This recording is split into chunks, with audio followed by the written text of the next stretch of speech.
Sí, compartir pantalla. Está compartiendo pantalla. Ya. Entonces,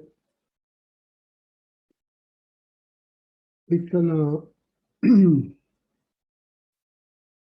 ¿Están viendo la pantalla? ¿Aló? Sí, profe. Ya. Entonces aquí tenemos la clase aquí del 8 del 7. Ahí está.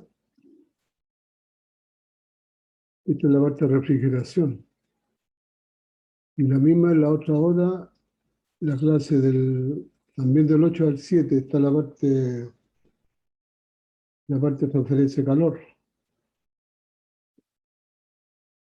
Clase 22, que fue la semana pasada, que es, me parece que es soplado. O la parte de contracción. Ahí está. Aparte parece la clase de soplado, que eso se la voy a, como hoy día la voy a repasar, así que eso la voy a subir.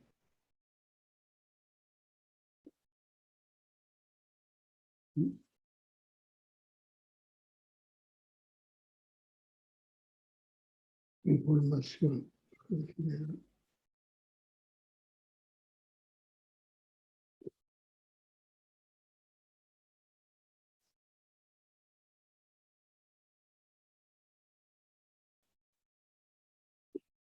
Día 3, entonces sería soplado. Y aquí está el control sumativo, 3. ¿No? Ahí está. Es el 3 de agosto. El martes 3 de agosto a las 20 horas. ¿Me escuchan? ¿Aló? Sí, profe. Ya, el 3 de agosto entonces a las 20 horas, día martes. Entonces acá entraría refrigeración, entraría refrigeración, la introducción de la transferencia de calor, contracción y soplado.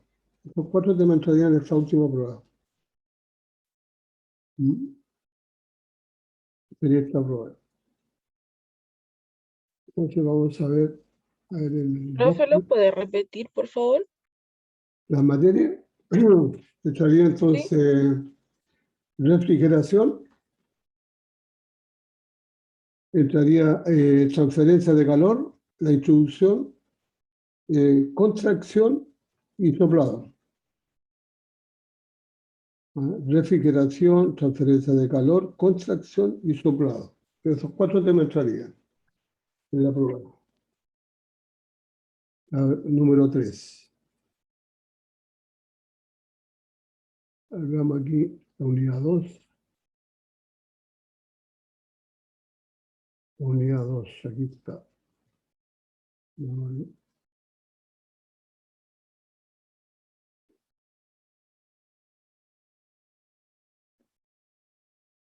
Ahí está.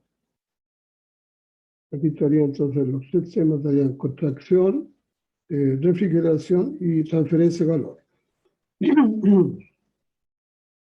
Entonces va a ir el tema de esta refrigeración, una miradita así rápida para recordar algunas cosas importantes.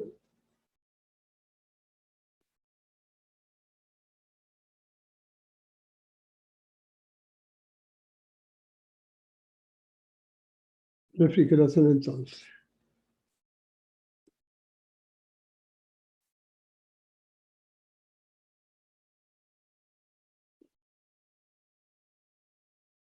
Ya, ¿están viendo la pantalla sistema de refrigeración? ¿Aló? Sí, profe. Ya. Continuo, entonces, mejor le voy a preguntar porque el otro día lo pasó que se había cortado el internet y yo estaba hablando y ustedes no veían nada. Así que por eso estoy preguntando. Sí, profe, no se preocupe. Ya, entonces, esto es lo que vimos nosotros en refrigeración. Ahí tenemos el molde, entonces está cerrado. Tenemos ahí los canales de refrigeración. Digan. Entonces, el material plástico fundido que inyectado en el molde viene fundido ya a cierta temperatura, 180, 160 grados, 200, depende del plástico que uno vaya a inyectar. Entonces, este tiene que enfriarse y ceder sus calorías al flujo de agua que hay que pasar por los canales. Entonces, traspasa el calor que tiene esto de acá, la energía calórica se traspasa entonces al agua para poder, digamos, extraer la pieza, porque si está caliente no la podemos extraer porque se va a deformar totalmente. Entonces, obviamente, hay que refrigerar obligadamente. Si esperamos que se endurezca, de acuerdo que los plásticos son malos conductores del calor, por lo tanto es más lento que saque el calor. Entonces, para mejorar el ciclo hay que obligadamente refrigerar. La duración del ciclo es directamente proporcional al espesor del artículo moldeado. O sea, a mayor espesor, mayor es el ciclo. O sea, directamente proporcional. Entonces dice, demasiado breve para que el calor del material pueda ser dispersado por simple conducción a través de las paredes del molde. Entonces, hay que refrigerar. Las piezas de pequeñas dimensiones se les extraen pocas calorías para solidificarlas. Y su enfriamiento debe ser rápido para lograr ciclos de volveo breves con objetos de gran peso ocurre lo contrario. Obviamente, si es de mayor peso, eh, tiene más calorías para fundirlo, por lo tanto, el tiempo es mayor para enfriarlo. El calor, dice, al no ser dispersado rápidamente, se acumula en el molde, aumentando el tiempo de enfriamiento y solidificación del producto moldeado. El problema es el tiempo. El tiempo entonces aumenta el ciclo. Después tenemos más abajo, tenemos aquí, esta situación requiere refrigerar los moldes. Ahí está la razón. ¿Por qué hay que refrigerar? Entonces, una pregunta puede ser, ¿por qué es necesario refrigerar los moldes con circulación de agua? Esa puede ser una pregunta. Entonces, la razón es para reducir el ciclo de inyección, para tener más piezas y hacer más rentable el proceso. Si no, sería más largo y si no se refrigerara, el ciclo sería más mayor, por lo tanto, saldrían menos piezas por minuto. Entonces, esa es la razón. Aquí hay también detrás un problema económico también. Entonces, por eso hay que refrigerar. Los canales para el sistema de refrigeración deben ser dispuestos de manera que la absorción de calor sea uniforme. La fabricación de un molde con un apropiado sistema de refrigeración generalmente es muy caro, pero ese costo se ve compensado por la calidad de los artículos y por el menor tiempo del ciclo de inyección obtenido. O sea, se reduce el ciclo al refrigerar y también se mejora la calidad entonces de los artículos inyectados. Considerando las razones expuestas, se puede influir en la rentabilidad del proceso. O sea, lo hace más rentable. Desde a la larga. Más piezas por minuto.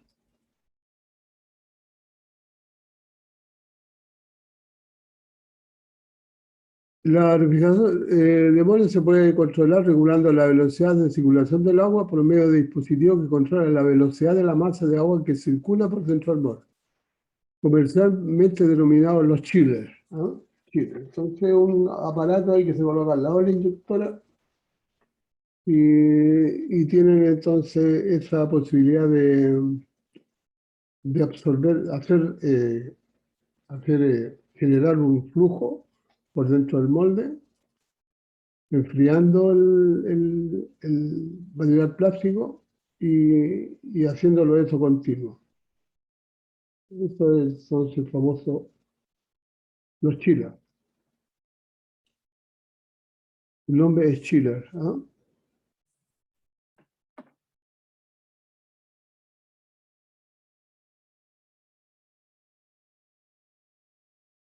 El diámetro de los canales se determina sobre la base del espesor del artículo a inyectar. Y aquí entonces hay unas consideraciones que hay que tener en cuenta cuando queremos nosotros hacer los canales, por donde va a circular el agua. Entonces hay una distancia de la cavidad al eje de la perforación. Se da en función de los espesores de la pieza a inyectar. Menor que 2, entre 2 y 4 y 4 y 6. El diámetro del canal D, han dado los valores ahí.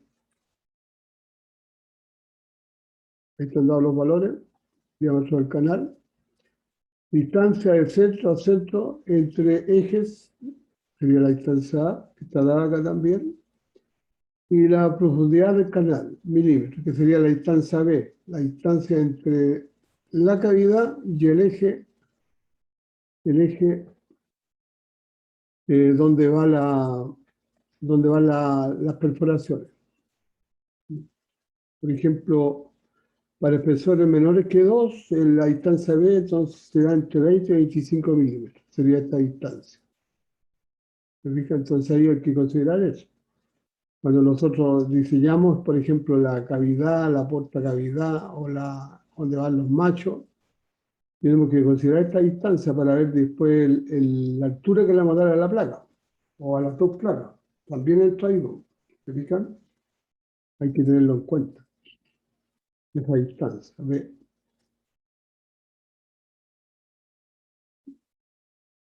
La distancia hacia abajo creo que debe ser más o menos la misma que el de acá arriba, o puede ser un poco menor. ¿Mm? Esta puede ser un poco menor. La idea es que quede aquí un espesor y que no vaya a salirse el agua y esto queda muy cerca del borde, se puede romper ahí esa distancia y se sale el agua por ahí. Entonces ya hay que echar a cambiar la placa.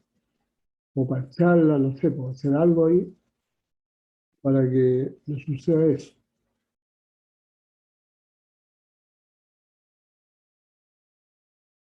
Aquí dice que el calor, bueno, esto ya lo habíamos visto en la parte de transferencia de calor, que el calor entonces suministrado es igual a la masa por C, que sería el calor específico del plástico en este caso. La masa sería la masa de la pieza de plástico y el delta T, porque sería la diferencia de temperatura antes que entre el plástico, como entra, digamos, a la máquina inyectora y después a la temperatura que sale. Ese es el delta T. Entonces aquí pueden observar ustedes que el delta T, que sería temperatura, el calor específico tiene que tener es una constante física, que sería en el denominador de la constante física debería ir el delta T para que se simplifiquen las T. La masa sería entonces en kilogramos masa. Por lo tanto, el calor específico tiene que tener en el denominador la masa, o el kilogramo masa, para que se simplifique. Y en el numerador tendría que ir los joules, ¿sí? Los joules, que sería la unidad entonces de energía calórica, el joule. Ya, dice hay que controlar el buen funcionamiento del sistema verificando la salida del líquido cuando se usa agua. Se aconseja invertir el flujo de esta con frecuencia para arrastrar sedimentos u óxidos formados en los canales. O sea, para que se limpien los canales. Acuérdense que cuando uno usa agua de allá y la coloca en la tetera, se genera ahí una cascada ahí dentro de la tetera, que precipitan ahí los óxidos y se pegan, digamos, a la tetera que hay que extraerlo. Entonces eso mismo pasa acá. Como la temperatura del agua siempre va a estar entre 40, 50, 60 grados, entonces esa temperatura hace que precipiten esos óxidos que trae el agua y se generan, digamos, estas, estas sales que se pegan, digamos, a los canales. del molde. La diferencia de temperatura del agua cuando entra respecto a la que sale debe ser no más de 5 grados. También eso hay que recordarlo. El delta T. Por ejemplo, Profesor, empieza con 20, debería salir con 25 grados. No más que eso. profesor, ¿Sí? consulta. Dígame. En estos tipos de moldes, el agua que se usa es agua normal de la llave. O sea, bueno, sí, se puede ser agua en la llave, pero conviene mejor usar un agua destilada, claro que es más cara, eso sí. Claro. Es que como decía eso de los óxidos que se forman, se me ocurrió eso, porque es lo mismo como con los autos, que conviene más usar aguas destiladas y ese Ya. estilo. Claro, yo creo, en el Chile yo creo que hay que usar ahí un agua destilada, un agua especial que permita entonces eh, que no pase eso. Ujú. Que no pase, que no haya ese problema. Ya, entonces, 5 grados, ya, diferencia de temperatura, el molde, diferentes velocidades de enfriamiento pueden ser responsables por curvatura y deformaciones de la pieza. O sea, eso tiene que ser lo más uniforme posible. Por eso es importante el diseño del sistema de refrigeración. ¿Se fijan? Porque si no puede traer problemas de curvatura o deformación en la pieza. Entonces hay que tenerlo en cuenta. Hay que tenerlo en cuenta. Si uno no tiene la experiencia, de consultarlo, en el caso que esté diseñando el molde, y ver, digamos, los moldes ya fabricados, de acuerdo a la pieza que uno va a obtener en el molde. Dice, las secciones del molde más próximas a los puntos de ellos son más calentadas por el fundido y siguen el enfriamiento más intenso que aquellas regiones más alejadas. Eso también hay que tenerlo en cuenta en el asunto entonces de la refrigeración. En piezas simétricas se recomienda la utilización de sistemas de refrigeración en espiral, entrando el líquido refrigerante por el centro del espiral y equilibrando la temperatura. Entonces aquí, ¿se fijan? Estaría por aquí y empezaría a dar vuelta aquí. Así. Y saldría entonces por este otro lado. ¿Se fija? Entonces aquí se observa más o menos en la placa que Porta Macho, ahí se ve la entrada, se fijan, ahí está la entrada del agua. Entonces, aquí va bueno, esto se rompe hasta aquí. No se hace hasta esta perforación que está aquí, y corresponde a esta de acá. Entonces ahí, hasta ahí se perfora, después de ahí la placa se perfora acá, y ahí entra la refrigeración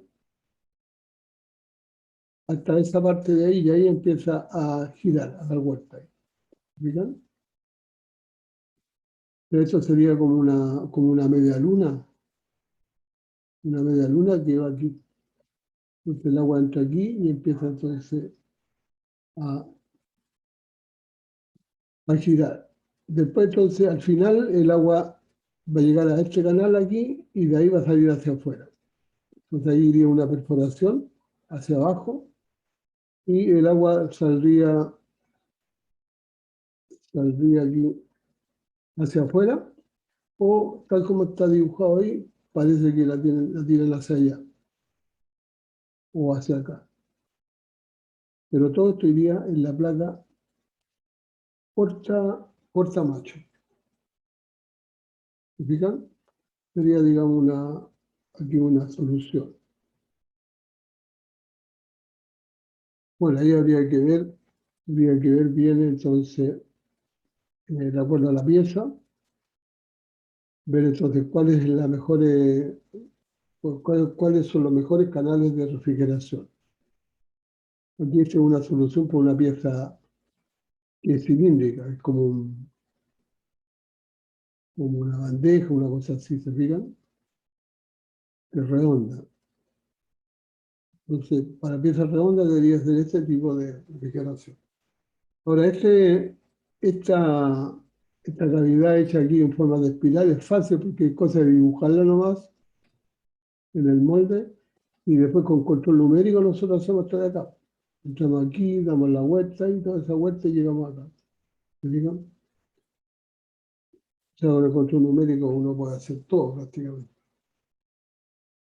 Esta solución de acá entonces no es recomendable porque el enfriamiento no es parejo. ¿Me fijan? Esta de acá.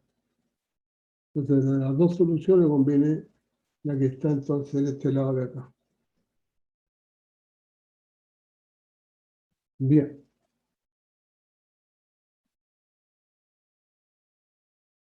Para piezas rectangulares se recomienda el uso de canales de enfriamiento en sentido longitudinal a la cavidad del molde.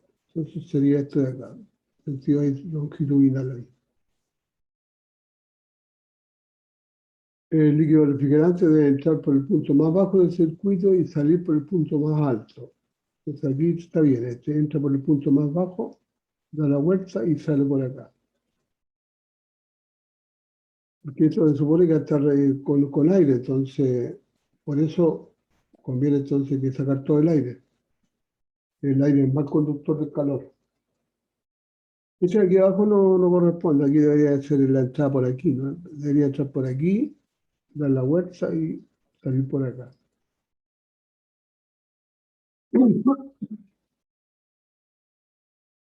Dice, la curvatura de las paredes laterales en piezas rectangulares frecuentemente se debe a deficiencia en el enfriamiento. ¿Se fijan? Una bandeja así rectangular. Hay deficiencia entonces en el enfriamiento. Entonces eso hay que estudiarlo bien, ¿no? Hay que consultarlo, preguntarlo, ver moldes que ya se han hecho, cuáles han sido los resultados, y eso tomarlo en cuenta para definir, digamos, cómo van a ser los canales de refrigeración.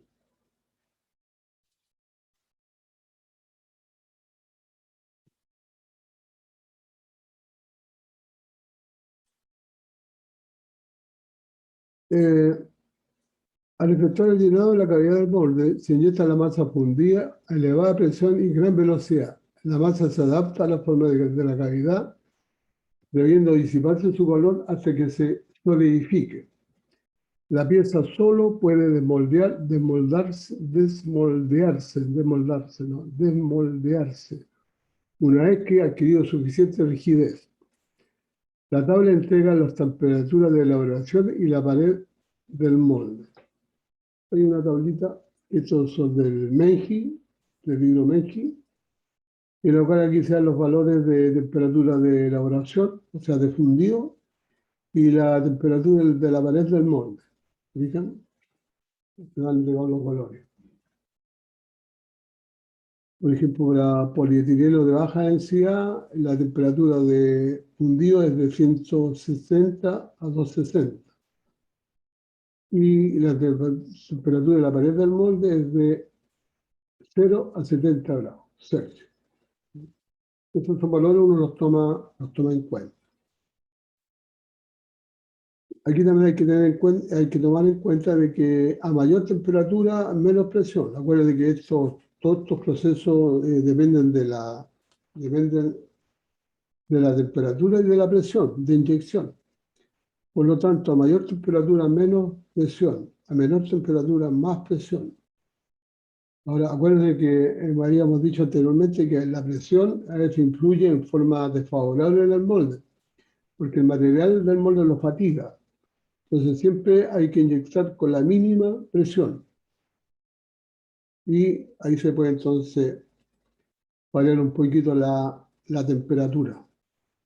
Pero ahí hay que buscar el término medio para poder, digamos, obtener artículos de buena calidad y que obviamente el molde también tenga la durabilidad necesaria de acuerdo a la producción. Pero como dato importante hay que tener en cuenta esto que les digo yo, que es el asunto de la presión. La presión, hay una fuerza que se genera por la presión. Mientras mayor sea la presión, mayor es la fuerza debido a la presión. Por lo tanto, eso uno tiene que controlar. Para efecto de cálculo puede tomar promedio, temperatura y presiones, pero en el momento de colocar el molde a punto, siempre uno toma en cuenta, cuando ya está probando el molde y viendo las piezas cómo están saliendo, hay que partir con la mínima presión posible hasta que se llene la cavidad. Una vez que ya se llena la cavidad, esa sería como la presión adecuada, de acuerdo al producto que uno va a obtener. Texto de molde de inyección de plástico del MEIG. ¿Ah? Del MEIG.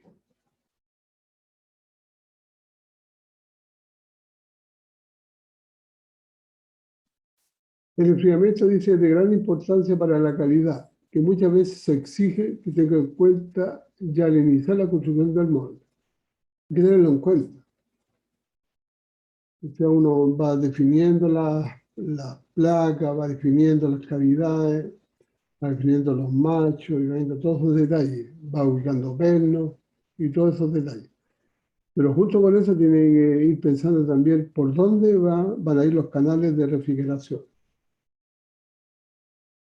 ¿Por dónde van a ir? Ahora, si uno no toma en cuenta eso, ¿qué es lo que va a pasar? Que una vez que tiene el molde listo, no haya por dónde tirar los canales de refrigeración. Entonces, por eso uno tiene que dejar los espacios, o pensar un poco, decir ya, voy a colocarlo de esta forma, los pernos o las cavidades, no sé, y el canal lo voy a dejar por este otro lado.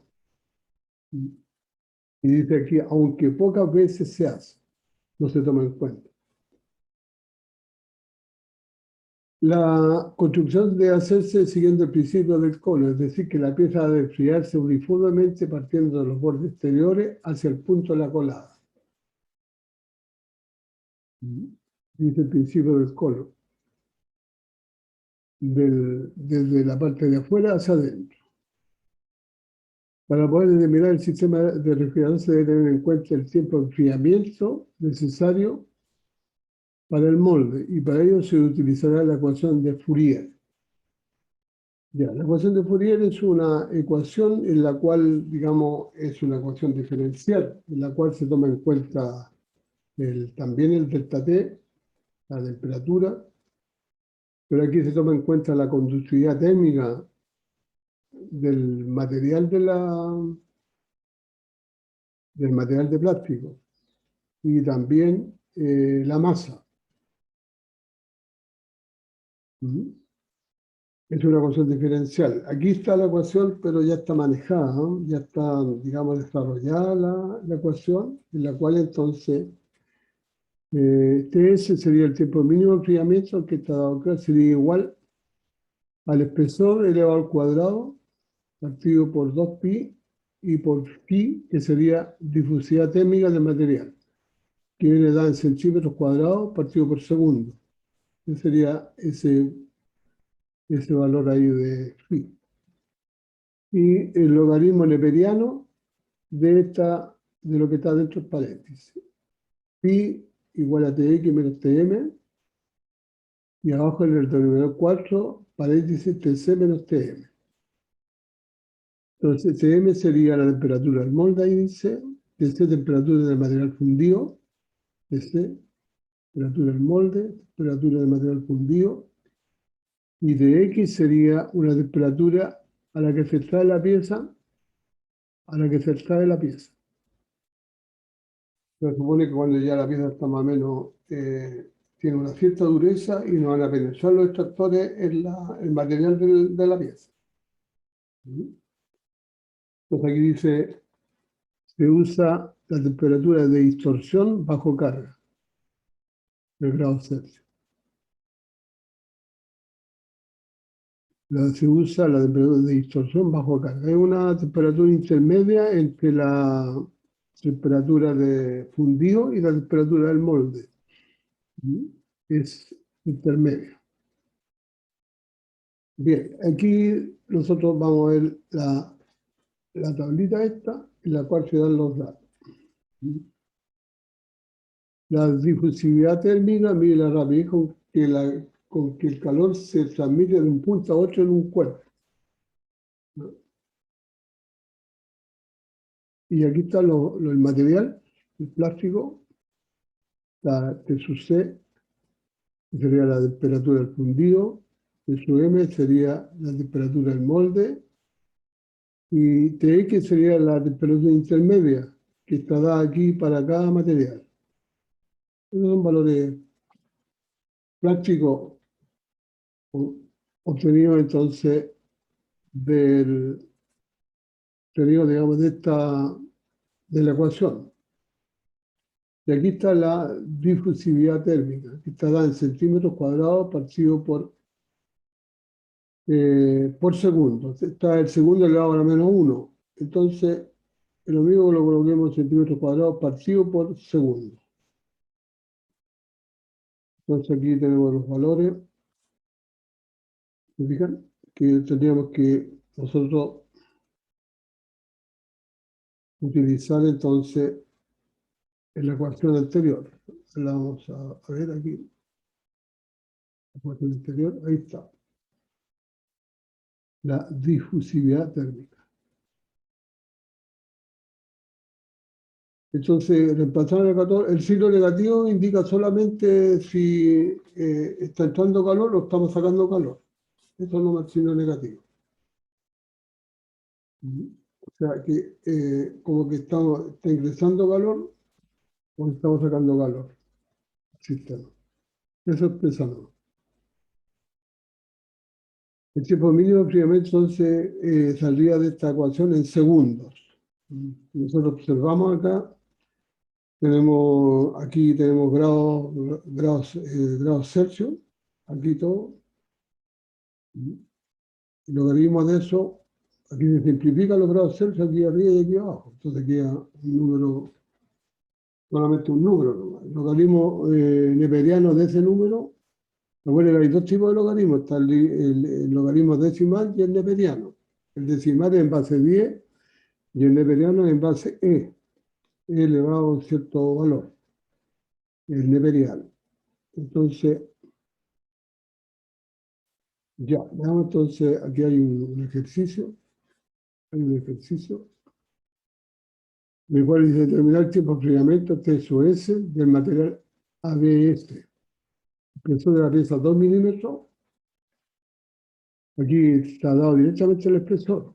O sea, no hay simetría, no hay ninguna cosa. El espesor son 2 milímetros de la pieza. Temperatura del fundido son 240 grados, temperatura del molde 60 grados y temperatura intermedia de SUIC 95 grados Celsius. La difusividad térmica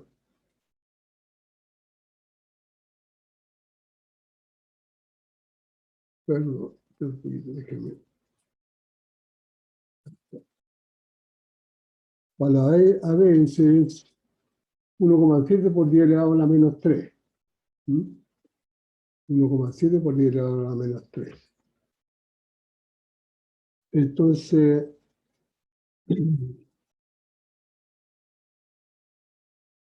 aquí sería 1,7 partido por 1,7 sería centímetros partido por centímetros cuadrados partido por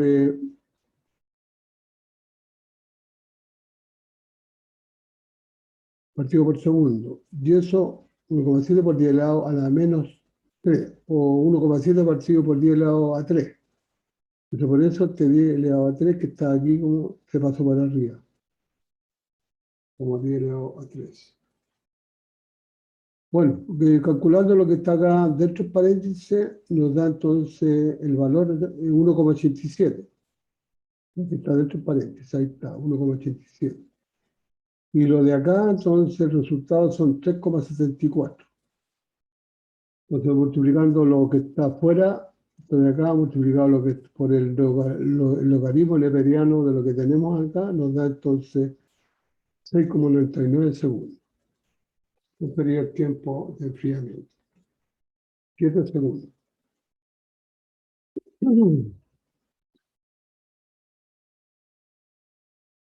Bien, eso sería, digamos, lo que hay en cuanto a la refrigeración.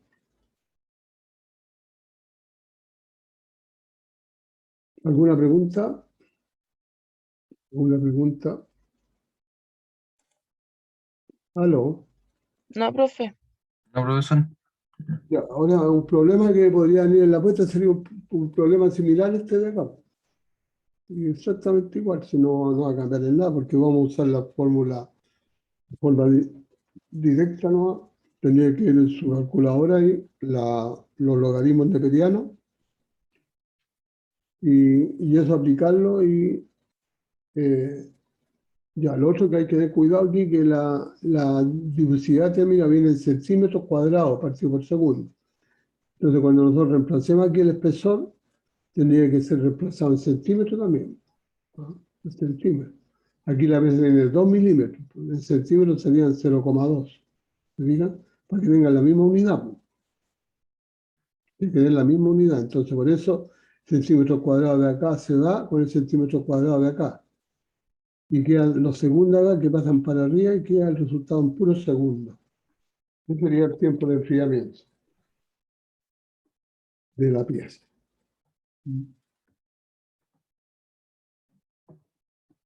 Ya, esa sería entonces la parte de refrigeración. Bueno, hay preguntas ahí generales que se irán a hacer respecto a la refrigeración, de acuerdo a lo que se ha desarrollado en el tema este. Bien, siguiendo con esto, entonces,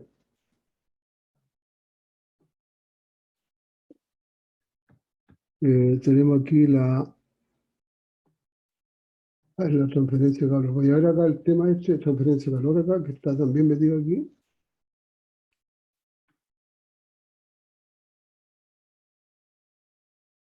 Voy a verlo porque tenía como un resumen y yo he hecho de esto, ¿ah? Voy a verlo rápidamente si es el resumen o no. Sí, el resumen. Ya. Vamos a ver entonces un poquito de transferencia de calor también, que este tema es de como de termodinámica. Es termodinámica. Aló, ¿ven el transferencia de calor ahí? En su... Sí, profesor. Ya.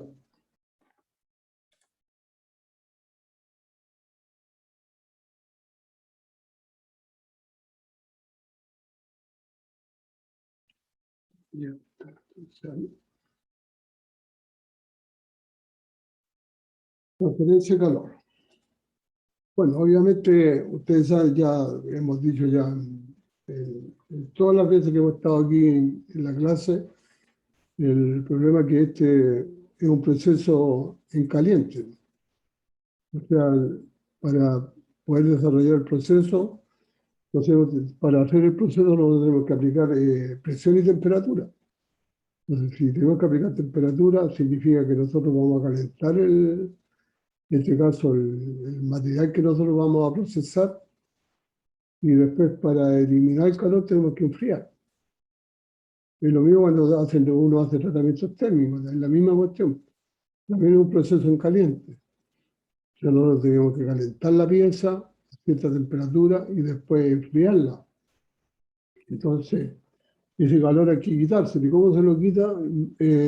Metiendo la pieza caliente de acero, en este caso, en tarro o algo con agua para poderlo enfriar. O si es acero especial hay que meterlo en aceite. Entonces sería esto un proceso en caliente. En el caso del moldeo pasa la misma cuestión. Aquí es un proceso en caliente, por lo tanto depende de la presión y depende de la temperatura y también del ambiente. Entonces por eso cuando se enfría la pieza, se enfría, en primer lugar la cavidad tiene que ser más grande. Tiene que ser más grande. Entonces, cuando se enfría la pieza, con la medida que uno le da en el plano. Por ejemplo, si tenemos una pieza que tiene que quedar de 20 milímetros, una medida cualquiera, 20 milímetros, que significa que nosotros vamos a usar un plástico, tenemos que hacer la cavidad más grande, dependiendo del plástico, depende de la contracción. Entonces la pieza de que la cavidad tiene que ser más grande, se basa en el material llena la cavidad, pero una vez que se solidifica el material, la pieza queda más chica. Por lo tanto, en la cavidad no se va a pegar, se va a pegar en el macho. En el macho se va a pegar la pieza. Y como sea chica, se va a pegar al macho.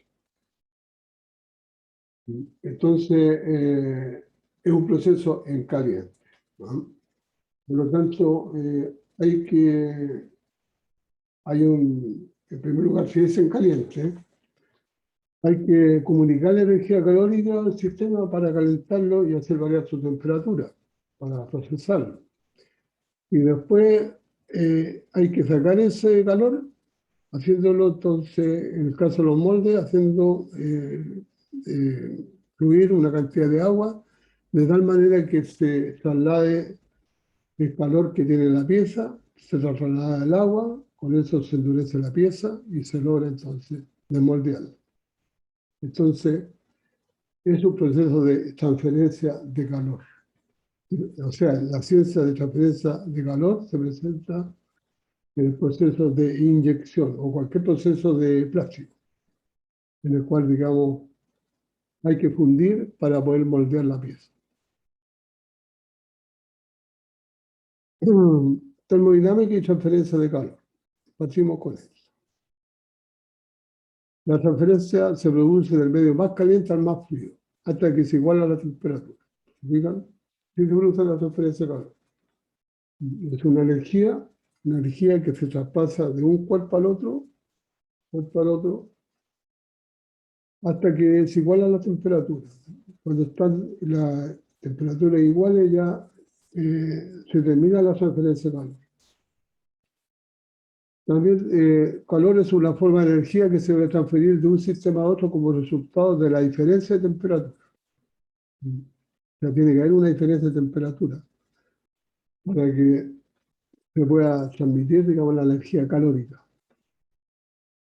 La ciencia que trata la determinación de las velocidades de esa transferencia es la transferencia de calor. Entonces, la transferencia de calor es una ciencia. Energía calórica es una ciencia. Y tiene que producirse por el resultado de una diferencia de temperatura.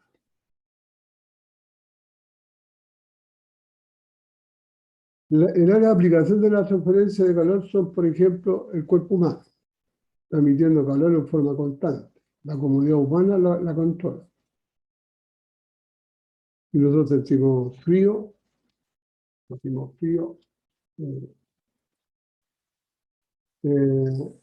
que prender una estufa.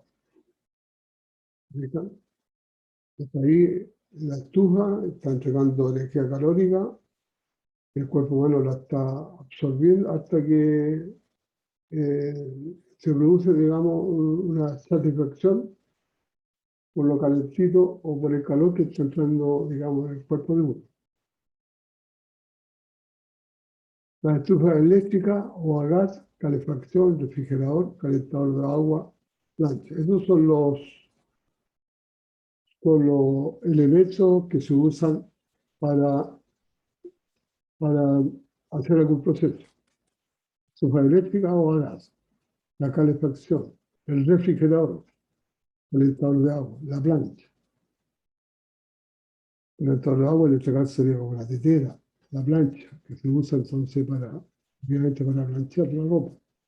El refrigerador, para quitarle calor a los objetos, para mantenerlos. Entonces ahí en el calefón también se produce lo mismo, también hay una transferencia de calor. Nosotros hacemos pasar agua por dentro de un tubo de cobre y por afuera nosotros le colocamos el gas. Entonces el calor que genera el gas se traspasa al agua y de esa manera el agua se calienta. ¿Fijan?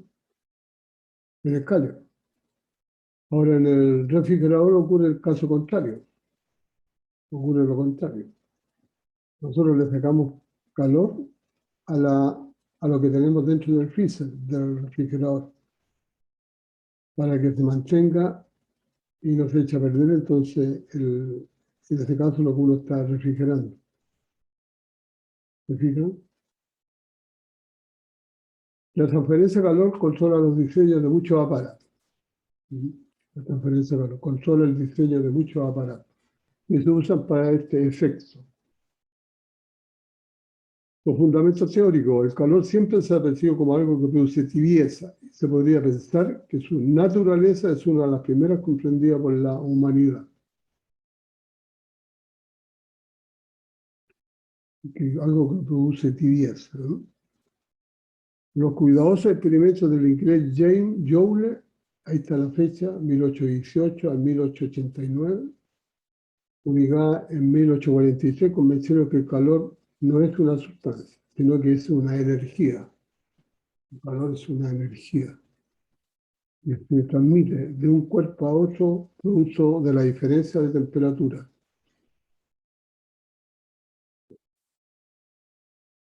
Los equipos de transferencia de calor, como intercambiadores de calor, calderas, condensadores, radiadores, calentadores, hornos, refrigeradores, colectores solares, están diseñados tomando en cuenta la transferencia de calor. Entonces hay que tomar en cuenta algunos parámetros para poderlos diseñar. Es otro tipo de diseño.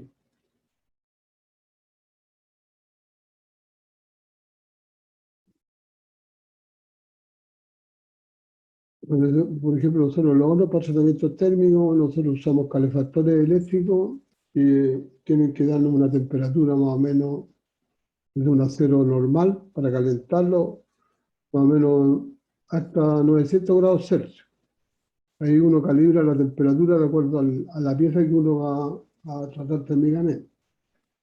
Entonces, por ejemplo, si un acero 1045 hay que calentarlo hasta 800 grados, nosotros el horno lo colocamos a un poquito más de 800 grados, 810, 820, y lo calentamos el producto hasta que, o sea, en este caso el acero, hasta que tome la temperatura.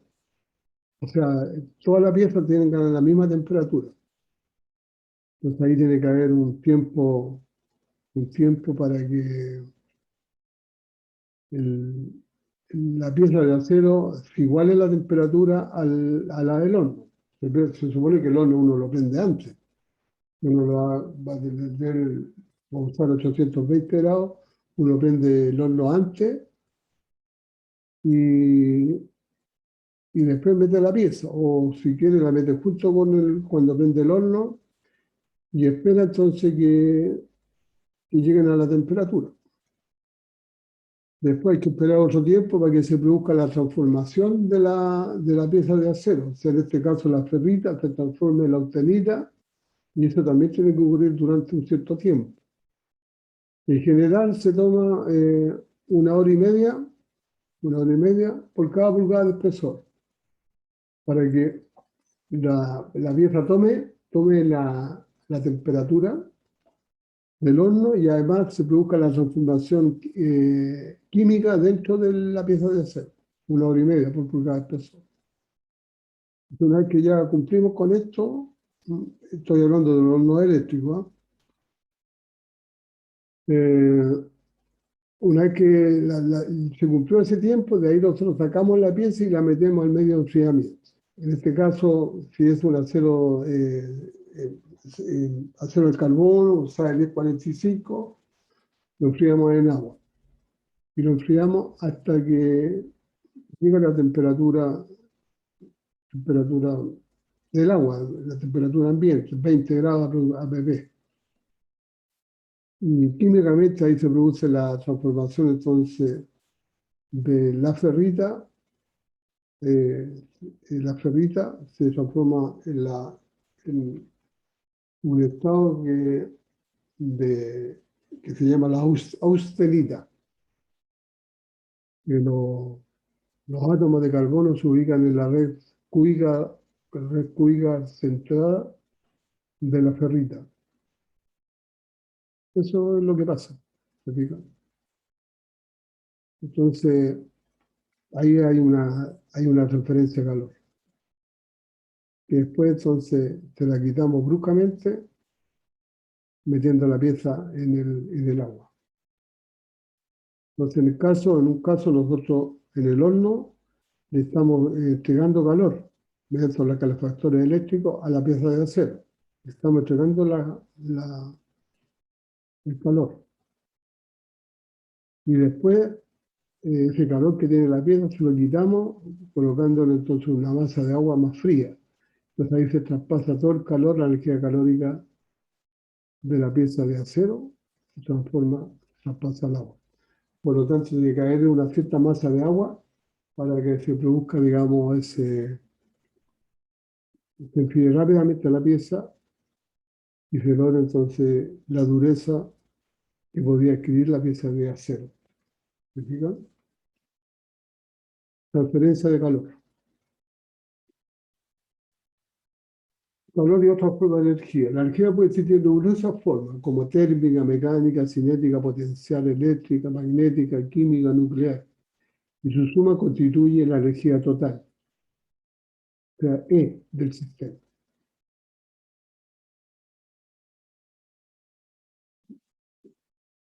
Todo ese tipo de energía puede estar en una pieza, en un sistema.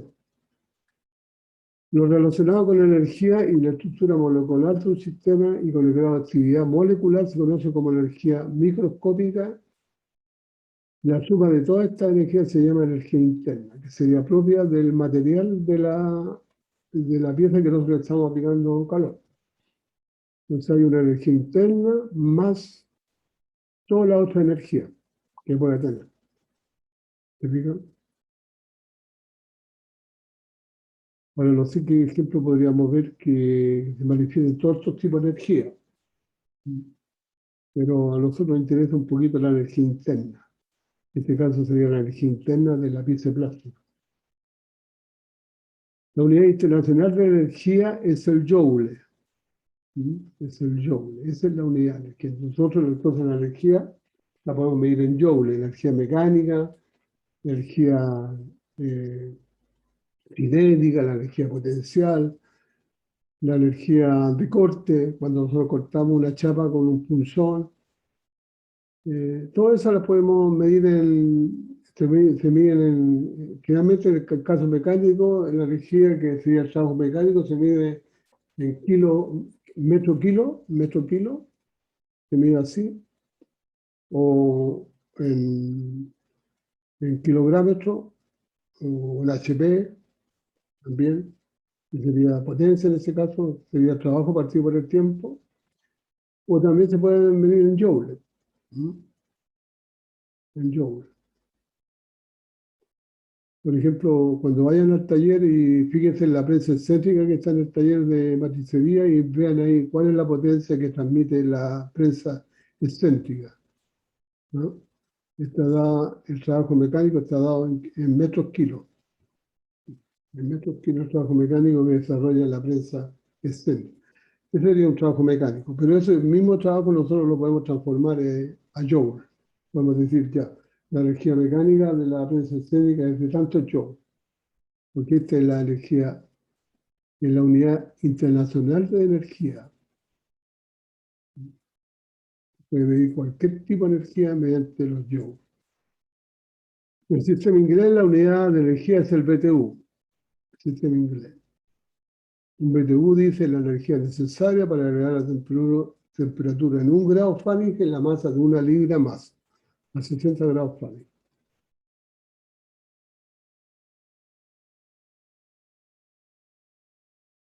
Una caloría dice la energía necesaria para agregar la temperatura en 1 grado Celsius. La masa de 1 gramo masa a 14,5 grados Celsius. Entonces aquí hay una relación entre la caloría y la energía, la unidad de energía internacional, que sería el joule. Entonces una caloría es igual a 4,5 1868 joules. ¿Mm? Esa es la relación entre la caloría, ¿mm?, y la unidad internacional de energía, que es el joule.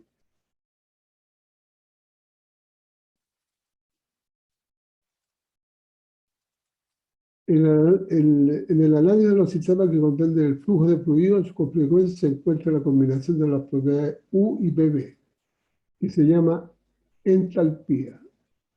O sea, la entalpía es una energía calórica.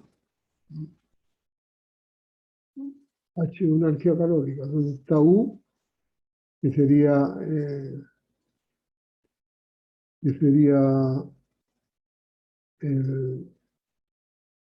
la energía interna, U, más PV, que sería, digamos, también esta es una energía interna. O sea, perdón, sería una presión por volumen específico.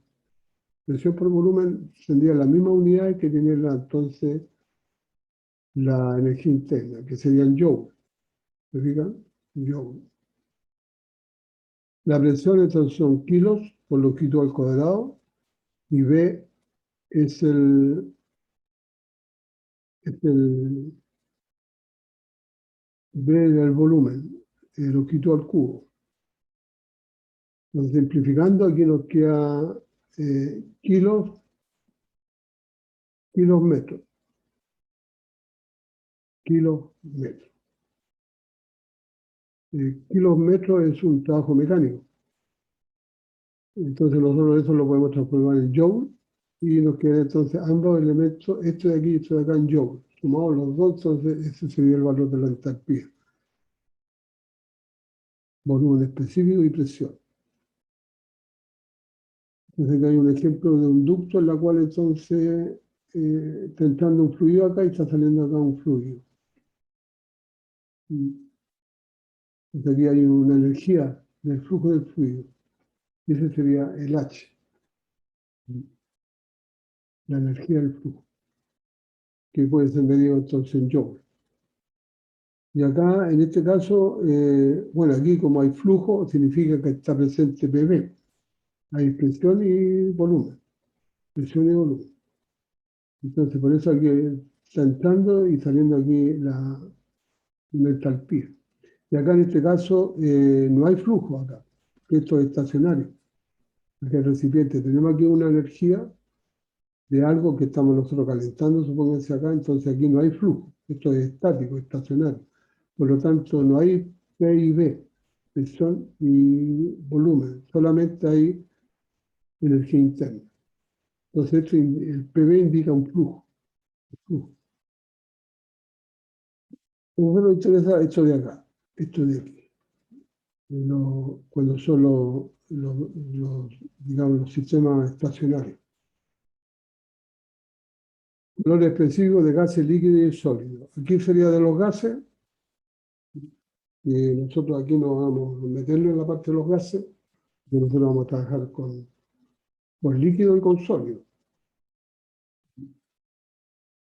Entonces, entramos nosotros a esta parte de acá, calor específico. Es la energía necesaria para elevar la temperatura de una unidad de masa de una sustancia en 1 grado. Ese es el calor específico. El calor depende de acuerdo al proceso, que puede ser la presión constante o a volumen constante. La presión constante o a volumen constante. Desde el punto de vista termodinámico, se estudia el calor específico a volumen constante y a presión constante. Calor específico a volumen constante, dice CB, es la energía requerida para subir la temperatura en 1 grado de una unidad de masa a volumen constante, ejemplo la tetera.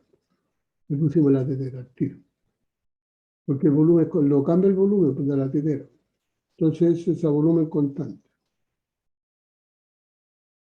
Entonces, calor específico a volumen constante sería la energía necesaria para subir la temperatura en 1 grado a una unidad de masa. En este caso sería, una unidad de masa sería el agua. Es a volumen constante. Y aplicándole entonces un delta T. Y la presión constante es la energía requerida para subir en 1 grado una masa de 1 kilogramo o una libra masa a presión constante. Son los dos casos. Una sustancia cuyo volumen específico no cambia con la temperatura o la presión se llama sustancia incompresible y corresponde a líquido y sólido. Los líquidos y los sólidos son sustancias incompresibles. El aire es compresible, pero los sólidos no son compresibles dentro de ciertos valores y los líquidos tampoco. Los calores específicos, entonces, Cp y Cv son idénticos, no se representan por C. Los calores específicos de sustancias incompresibles solo dependen de la temperatura. Por lo tanto, el cambio de energía interna del sólido líquido es esto de acá. Entonces, el cambio de energía interna, delta U. La masa por el calor específico y por el delta T. Recuerde que el delta U es un calor, una energía calórica, que esto se puede representar como hacer Q igual a delta U, igual a esto y lo de acá. Aquí entonces hay una tabla de valores de calores específicos, ¿no? Para plásticos, ¿se fijan? Para plásticos. Entonces, tenemos, vamos a colocar esto de aquí, el polietileno de baja densidad. Tiene entonces un calor específico de 275 kilocalorías partido por kilogramo masa por grado Celsius. Ese sería el calor específico del plástico, el poliestireno de baja densidad.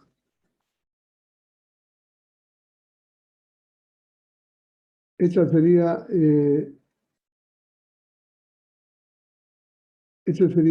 la cantidad de calor, de kilocalorías que tenemos que suministrarle a 1 kilogramo masa para que la temperatura varíe en 1 grado.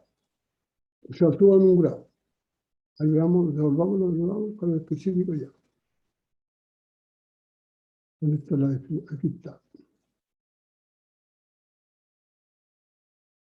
Ya, calor especial volumen constante. Dice la energía requerida para subir la temperatura en 1 grado de una unidad de masa a volumen constante, por ejemplo, la tetera. ¿No? Ahí dice, calor específico. Es la energía que nosotros tenemos que suministrar a una sustancia conocida para subir la temperatura en 1 grado una unidad de masa a volumen constante. Entonces, de acuerdo a lo que aparece en la tabla ahí aparece entonces el caso que estamos viendo aquí, serían, se necesitan 275 kilocalorías para que un kilogramo masa suba 1 grado la temperatura. En 1 grado la temperatura. ¿Diga? Eso es lo que necesito. Por lo tanto, si la masa del cuerpo es 1 kilogramo, entonces seríamos 275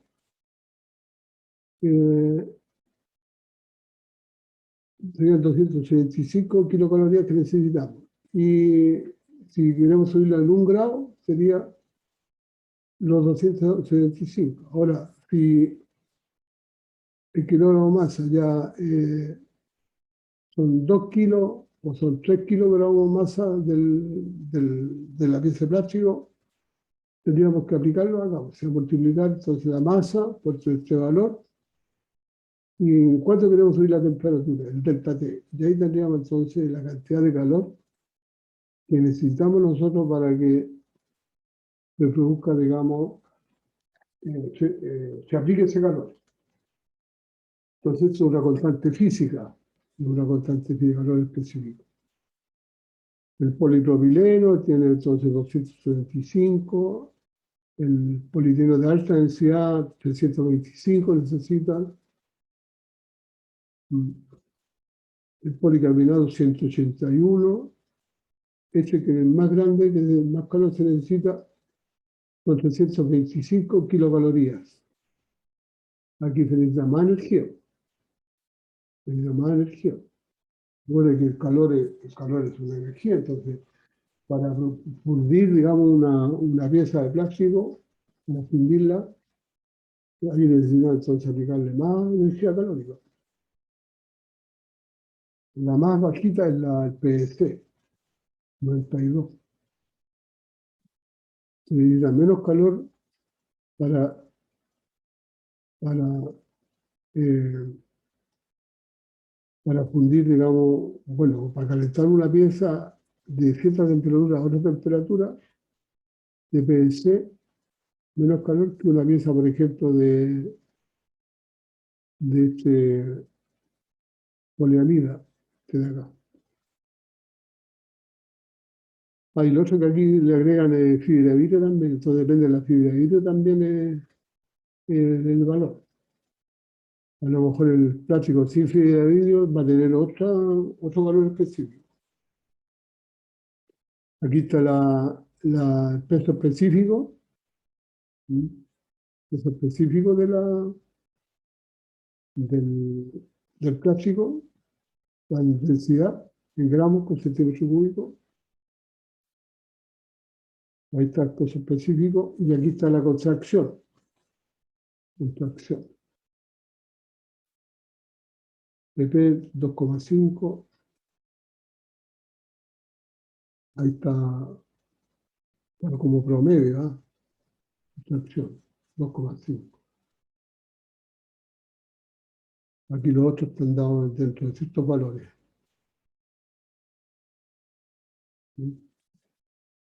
Ya. Entonces,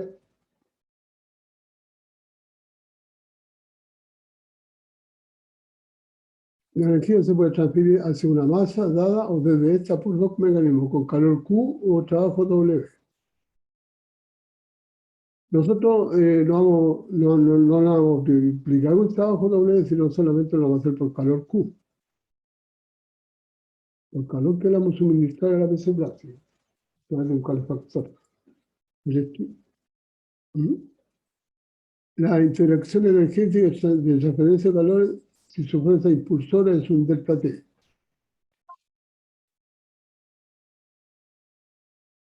Dice, el trabajo, dice, cuando se cruza la frontera del sistema con un pistón o un alambre eléctrico.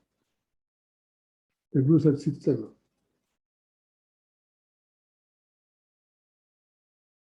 Nosotros estamos hablando que solamente vamos a trabajar con calor. No lo vamos a unir trabajo W. Ya, el trabajo por unidad de tiempo se llama potencia. Se denota por W. Un HP es igual a 746 watts.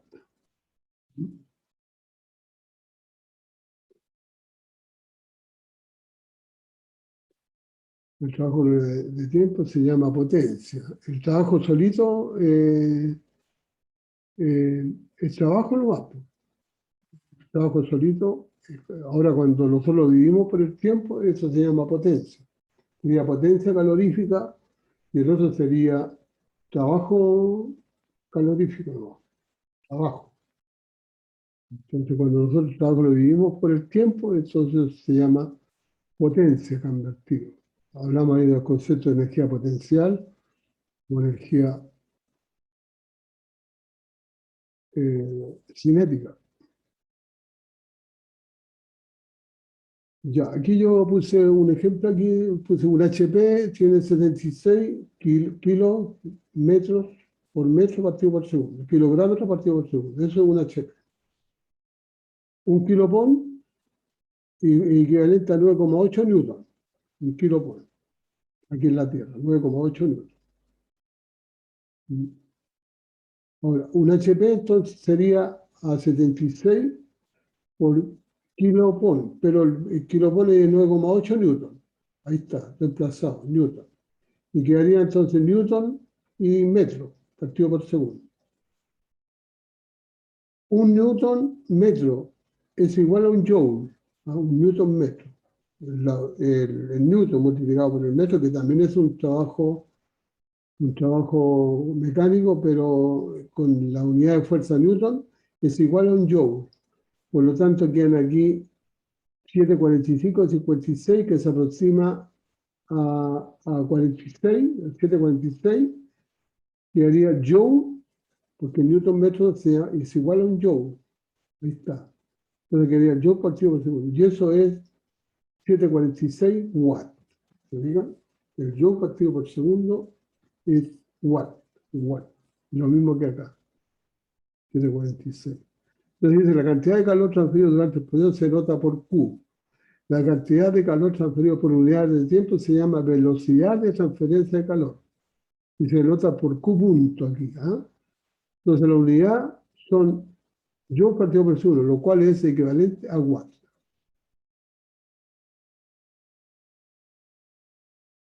Q solito sería calor total y Q punto sería velocidad de transferencia de calor. ¿Se fija? Porque nosotros el trabajo lo estamos dividiendo en el tiempo, entonces estamos hablando nosotros de una velocidad en el tiempo. En el tiempo. Entonces, en ese caso se denota entonces como Q punto. Y cuando hablamos de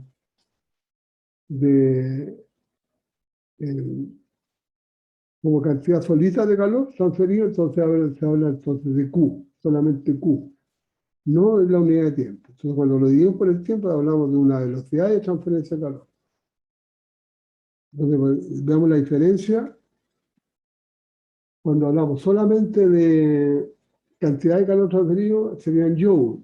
Ahora, si ese joule lo dividimos por segundo, entonces sería velocidad.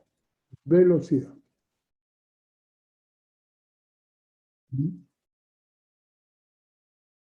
Ya. Entonces aquí, observen acá, tendríamos calor total, solito está, y Q punto aquí, se nota un poquito aquí el punto aquí, pero ahí sería Q punto, ¿eh? Sería velocidad de transferencia de calor.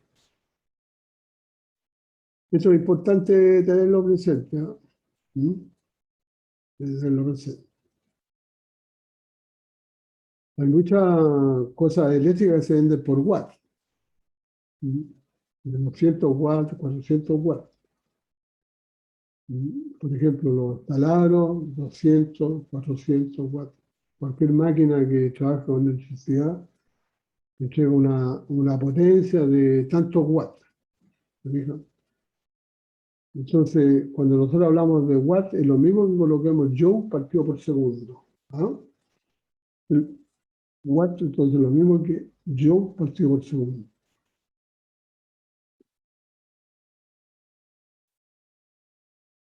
Ya. Y entonces hay una relación aquí que dice la cantidad total de transferencia de calor Q durante un determinado tiempo es igual. Aquí se coloca de forma integral Q punto por delta T, entre 0 y delta T. Y aquí lo puse solito, sin integral, que es lo mismo. ¿No? Esto es integral y esto es escalar. Q igual a Q punto por T.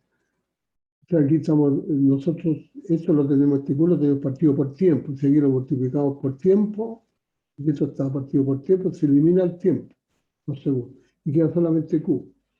Y lo mismo cuando tenemos nosotros velocidad. Velocidad es igual a espacio partido por tiempo. Velocidad igual a espacio partido por tiempo. Ahora, si nosotros la velocidad la multiplicamos por el tiempo, nos queda el espacio. Es lo mismo. La velocidad de transferencia de calor por unidad de área se llama flujo de calor y se determina acá. Aquí se considera el área por donde pasa el calor. ¿Se fija? Entonces aquí tenemos nosotros esto de ancho, aquí tenemos alto, ese sería el área. Sería 2 por 6, serían 6 metros cuadrados. Y Q sería el flujo de calor, pero dado como punto, Q punto, 24 watts. joule partido por segundo. Entonces, eso dividiendo nos quedaría la unidad 4 joules partido por segundo y por metro cuadrado. Eso sería un Q, sería un Q chico, un Q chico, que se usa también para definir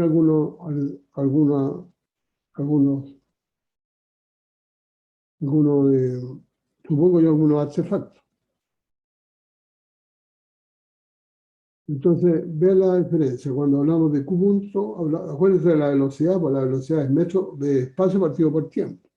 Es lo mismo. Velocidad, eso sería Q, si despejamos de acá Q punto, quedaría Q partido por el tiempo. Eso sería un flujo de calor, en la unidad de tiempo. Pues lo mismo que coloquemos aquí, velocidad igual espacio partido por tiempo. ¿Se fijan? Está relacionado. En el caso del movimiento, y aquí en el caso de la energía calórica.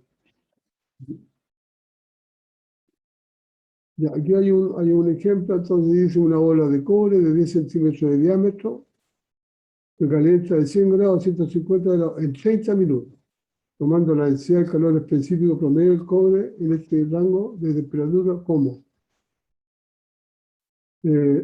Rho sería la densidad del cobre, 8.950 kilogramos por metro cúbico, y el calor específico del cobre es 0,395 kilojoules partido por kilogramo y por grado, partido por grado Celsius. ¿Ah? La cantidad total de transferencia de calor, solamente el Q sin punto. Entonces, solución cantidad total. Delta U, la masa por C promedio por delta T. Entonces aquí la masa está dada, son 8.950, que sería la densidad, multiplicado por el volumen de una esfera, que son 4/3 de pi por 0,05 al cubo. Todo eso en metros, multiplicado por el calor específico del cobre, que son 0,395 kilojoules partido por kilogramo, y por el delta T, 150 grados Celsius. Entonces acá se dan los kilogramos, se dan los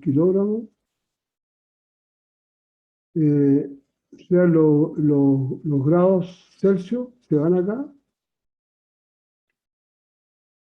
Ahí están, Celsius. ¿Y qué otra cosa se da aquí? Hay ¿cuántos se llaman? Y aquí los kilogramos con este de acá. Entonces nos quedan solamente los kilojoules. El resultado de todo esto son 92,5, queda solamente a la unidad kilojoule, que sería esto de acá. 92,5 kilojoules. La velocidad promedio sería el Q total partido por el tiempo. Están hablando aquí de que se dice, se calienta en 30 minutos.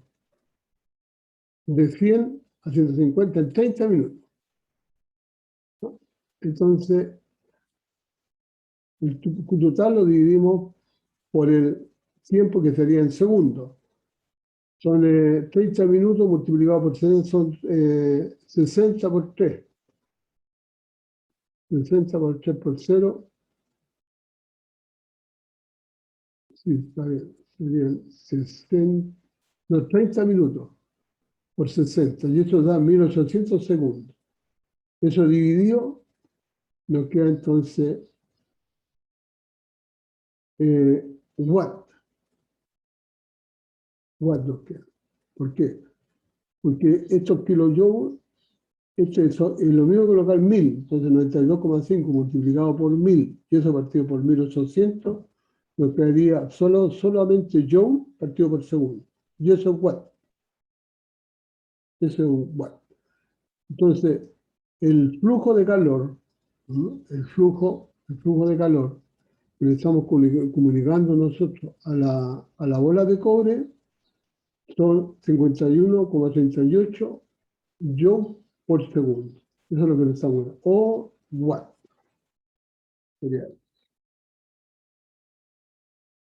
Y el flujo promedio de calor. que sería en este caso, a ver si está, no sé si está el cálculo, no lo hice, pero aquí para el flujo de calor habría que tomar en cuenta el Q punto chico, que sería el flujo de calor partido por el área, el área de la esfera. Entonces, el área de la esfera, el área de la paquete esférico, tiene una fórmula también, y esta habría que reemplazarla ahí. Y ahí tendríamos entonces el flujo de calor. Entonces, la cantidad total de transferencia de calor sería esta de acá. Aquí puse yo delta U, pero delta U es lo mismo que Q, es lo mismo. Porque no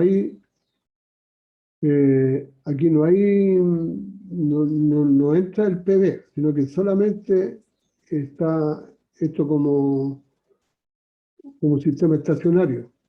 O sea, el volumen de esto no cambia. Eso no cambia. O sea, no hay flujo de masa en este caso. Por lo tanto, no cambia. Ya. Tendríamos entonces. Aquí otro concepto que entra un poquito aquí, dice la primera ley de la termodinámica, dice, se conoce también como el principio de la conservación de la energía. ¿No? Entonces es importante también recordar, ¿no? La energía no se crea ni se destruye, solo cambia de forma. ¿No? Solo cambia de forma. No se crea ni se destruye. La energía está presente, siempre. Ni tampoco se destruye, sino cambia de una cosa a otra. Por ejemplo, el caso que nosotros usamos en las máquinas de herramientas, ahí hay una energía eléctrica que entra al sistema, al motor del torno, por ejemplo, 2 caballos, 3 caballos de fuerza. Entonces, una energía mecánica que está entrando, energía eléctrica que está entrando al sistema. Por lo tanto, en el caso cuando nosotros acercamos ahí la herramienta para cortar entonces, en este caso, ¿cuánto se llama? Bien digo, la herramienta de corte para desprender la viruta se está usando ahí, transformando la energía mecánica del sistema en una energía de corte, que sería el trabajo que se está haciendo ahí por unidad de tiempo. Entonces ahora, la energía que entra al sistema no es la misma energía que sale. No es igual. Siempre hay una pérdida de energía, hay un delta de energía. ¿No? Siempre hay un delta. Nunca lo que entra es igual a lo que sale. Porque siempre hay una pérdida, se transforma. Por ejemplo, por el roce. Entre todos los elementos que componen todo el sistema mecánico hay un roce. Por lo tanto, por ahí hay una pérdida de energía. Esa energía puede, digamos, transformarse, por ejemplo, a disiparse por calor. Ahí donde están trabajando los engranajes de la caja Nordson del torno, ahí todo eso está en aceite. Por lo tanto, se está tratando de disminuir un poquito el roce, pero ahí se está generando calor por el roce. Por lo tanto, ahí se está disipando una parte de la energía mecánica que entra al sistema, se está disipando como calor. Entonces ahí nosotros, en primer lugar, no estamos creando una energía, ni tampoco estamos destruyendo, solamente está cambiando de forma, tanto para disipándose como calor y también disipándose como una energía de corte, para producir el corte en la pieza que nosotros estamos torneando. Entonces, el cambio o aumento o disminución neta de la energía total de un sistema durante un proceso es igual a la diferencia entre la energía total que entra y la energía total que sale del sistema durante el proceso. Es una diferencia, lo que entra y lo que sale. Y ese es un delta. ¿Se fija?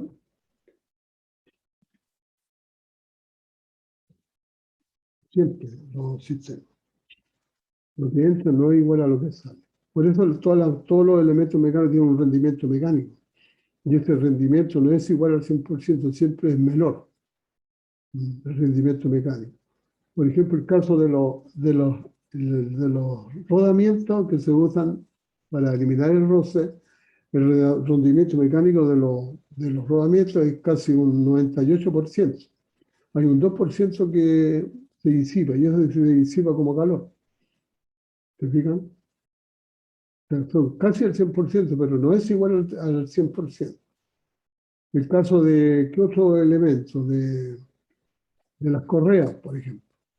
También hay un resbalamiento en la correa, por lo tanto se disipa y se pierde energía por el resbalamiento que se produce en el sistema. ¿Se fijan? Entonces, lo que entra no es igual a lo que sale. Siempre lo que sale es menor que lo que entra, por diferentes situaciones. Bien.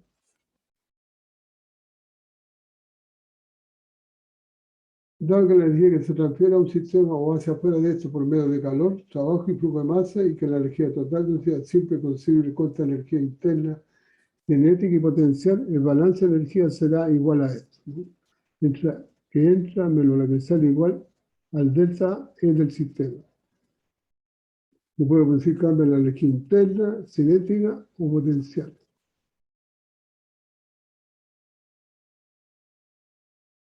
La diferencia por calor, bueno, en nuestro caso es calor, no, en el caso de los moldes, calor. Por lo tanto, el cambio de energía que se produce ahí es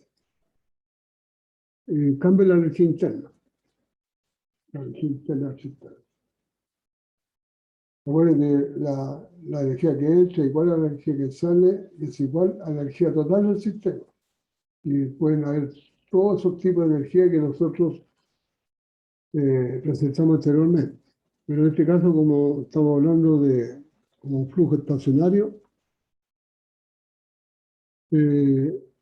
no hay energía potencial y no hay energía cinética, por lo tanto, solamente hay energía interna. Entonces, el sistema sería un delta U, un delta U. Entonces, en este caso, el balance de energía del sistema cerrado, masa fija, como este caso de acá, se controlan con esta ecuación de acá.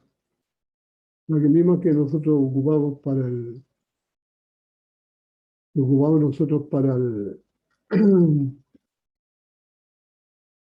para el cálculo anterior de la LTT.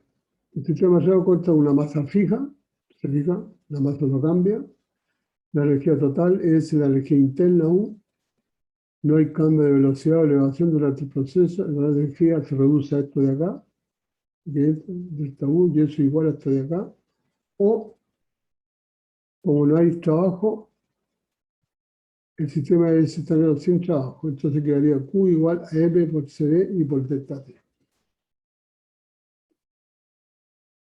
Mirado al punto de vista energético.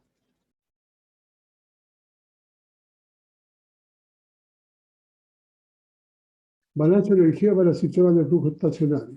Calentadores de agua, radiadores de automóviles, implica flujo de masa hacia adentro y hacia afuera de un sistema que se considera como volúmenes de control.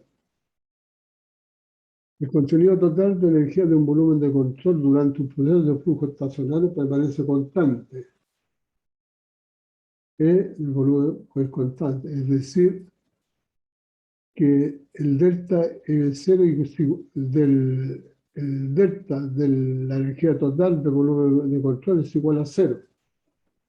Por lo tanto, la cantidad de energía que entra en el volumen en todas las formas de calor, trabajo, transferencia de masa debe ser igual a la energía que sale de él. La cantidad de masa que fluye a través de una sección transversal de un aparato de flujo por unidad de tiempo se llama gasto de masa, M punto. Entonces, en este caso, cuando uno lo coloca un puntito arriba, hablamos de que la masa por unidad de tiempo. ¿Se fijan? Masa por unidad de tiempo.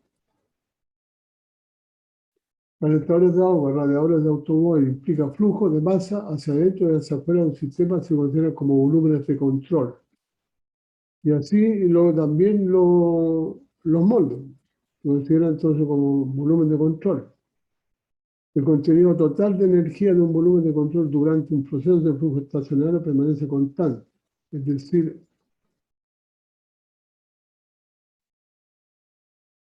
ya. Y llegaríamos a esto de acá. El gasto de masa es un fluido que fluye en un tubo o ducto es proporcional al área de la sección transversal A por la densidad y la velocidad del fluido. Entonces esto se considera como un volumen de control. Entonces aquí la masa es igual a ρ por el volumen, pero el volumen se compone como V, velocidad multiplicado por el área circular.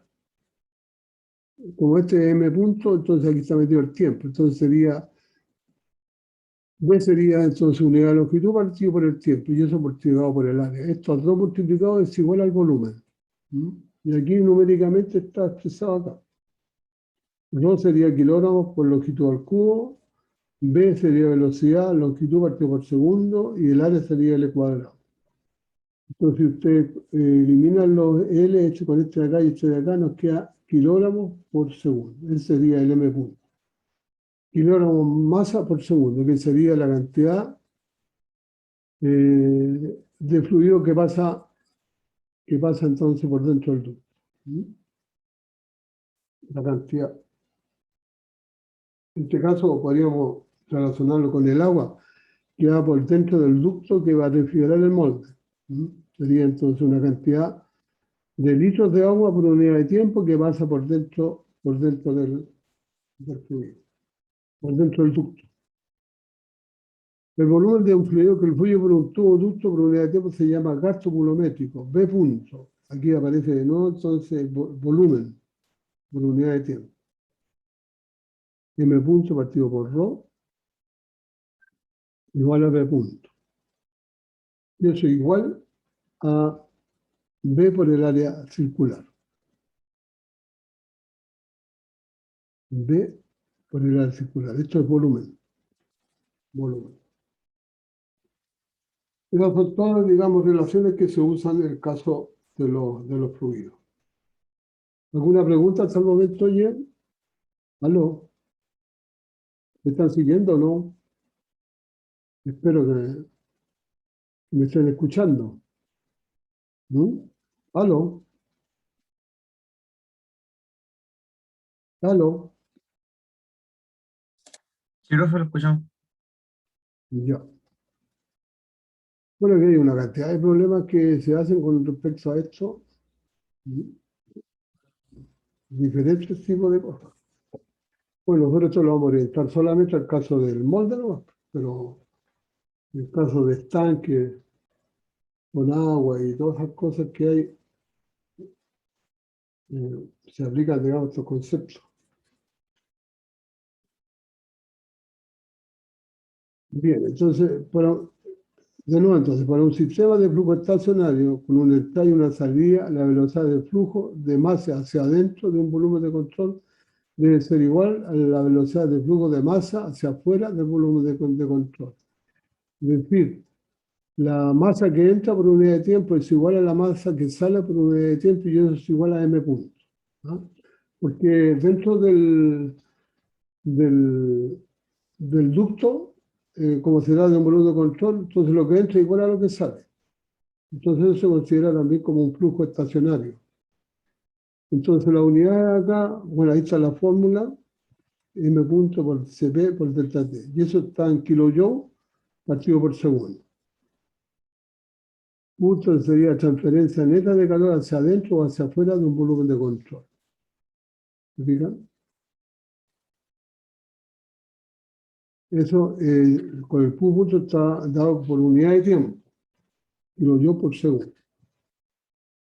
Ahora, esa cantidad de calor que aparece como Q punto es la que le estamos nosotros sacando al plástico y se la estamos llevando al agua aquí. ¿Se fijan? Aquí va el agua pasando el flujo del agua, Entonces esto está más frío y esto está más caliente, lo que está en el Q del material de plástico. Por lo tanto, nosotros estamos entregando ahora el calor que nosotros le suministramos al plástico para fundirlo, y lo estamos pasando al flujo del agua que está pasando por acá. Entonces, ese Q que está aquí, que sería el mismo Q punto que tenemos acá, sería ese de ahí, sería igual ahora a la masa, pero la masa del agua, por el calor específico del agua y por el delta T del agua. El delta T este tiene que ser 5 grados, el CP sería el agua que nosotros vamos a usar acá, que sería el calor específico del agua, que va a entrar por aquí, va a estar pasando, y masa sería la cantidad de litros por minuto que nosotros estamos haciendo pasar para acá, para que se produzca, el traspaso de energía, para sacarle la energía calórica a la pieza de plástico y traspasársela al agua. ¿Se fijan? Y con eso nosotros, con estas dos fórmulas, nosotros calcularíamos cuántos litros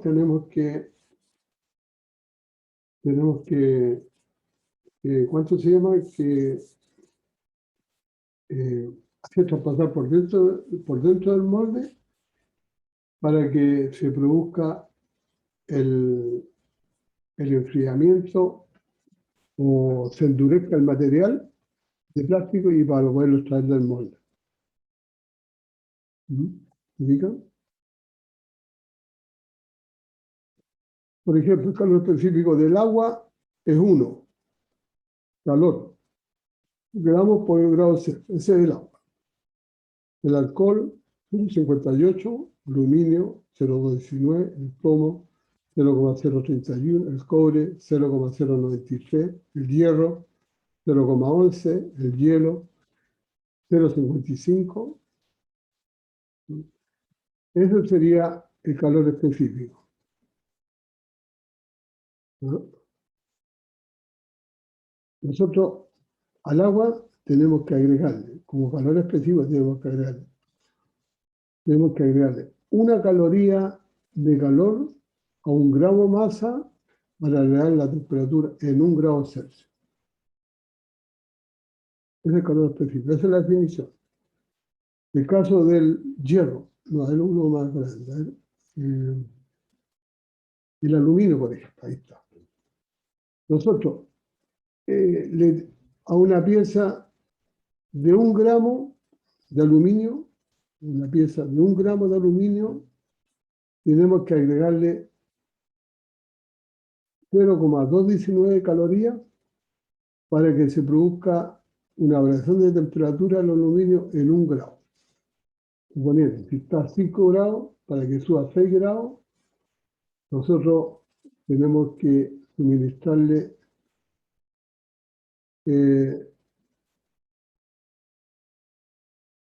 perdón, si es 1 caloría, sería ya 0,19 calorías a 1 grado para que suba la temperatura en 1 grado.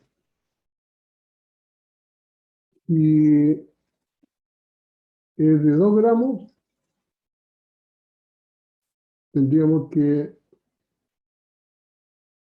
multiplicar entonces por 2,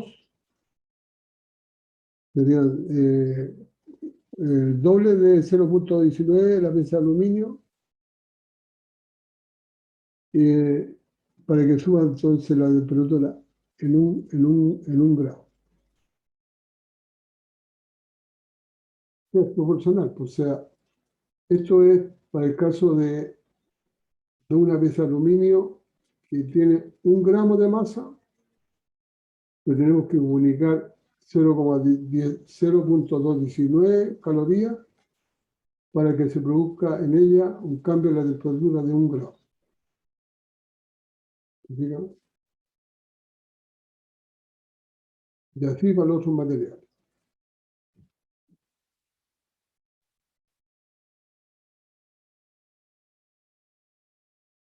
¿Qué cantidad de calor es necesario para suministrar el trozo de acero de 36 kilogramos masa para que su temperatura suba a 300 grados Celsius? 300 grados Celsius. Entonces ahí tenemos el hierro. Entonces el acero, que es lo mismo que el hierro, lo vamos a colocar igual, ¿no? Serían 0,11. Serían calorías. Entonces ahora nosotros, acuérdense que ¿cuánto se llama? El calor tiene que ir con la unidad de joule. Entonces tenemos que nosotros que una caloría es igual a 4,186 joules. Entonces nosotros tendríamos que esta caloría tendríamos que multiplicarla por 4,186 joules. Entonces tendríamos la masa de 30 kilogramos multiplicado por 0,11 por 4,186, que serían en joule, y por 300 grados de temperatura. Y eso nos daría entonces la cantidad de calor que tendríamos que suministrarle total a la pieza, la cantidad total. No sé si me captan ahí un poco. Ahí lo voy a hacer aquí al ladito. Voy a hacerlo aquí. Voy a hacerlo aquí mismo para que... Voy a hacerlo aquí mismo, ¿eh? Para el hierro. Entonces, ahí voy a colocar insertar objeto. Ahí está. Voy a estudiar la formulita aquí.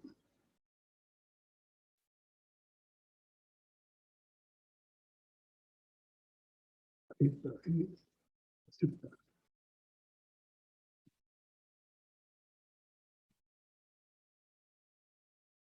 Ya, entonces voy a colocar aquí. Entonces, ¿cuál sería la cantidad de calor? ¿Qué cantidad de calor es necesario para hacer un trozo de acero a 300 grados? Entonces, digamos, el Q grande, Q solito nomás, Q igual.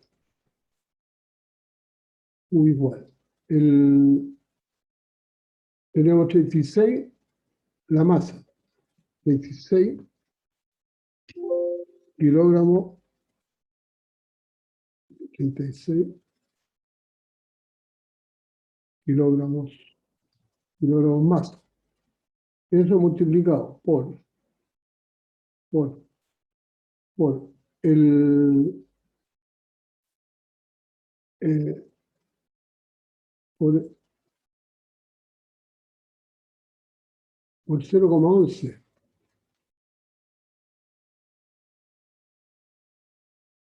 Sí, 0,11. Ya no está bien, entonces sería 0,11. Y ahí voy a colocar aquí la unidad al tiro. Unidades, entonces sería calorías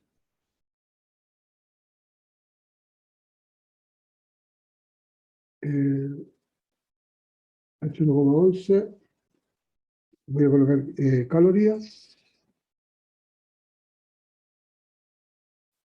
Las unidades son importantes acá, ¿no?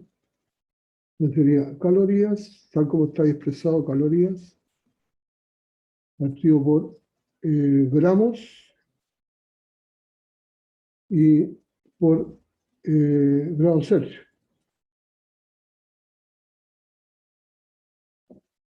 Por grados Celsius. Ahí está. Ya, pero aquí nosotros tenemos que tener acá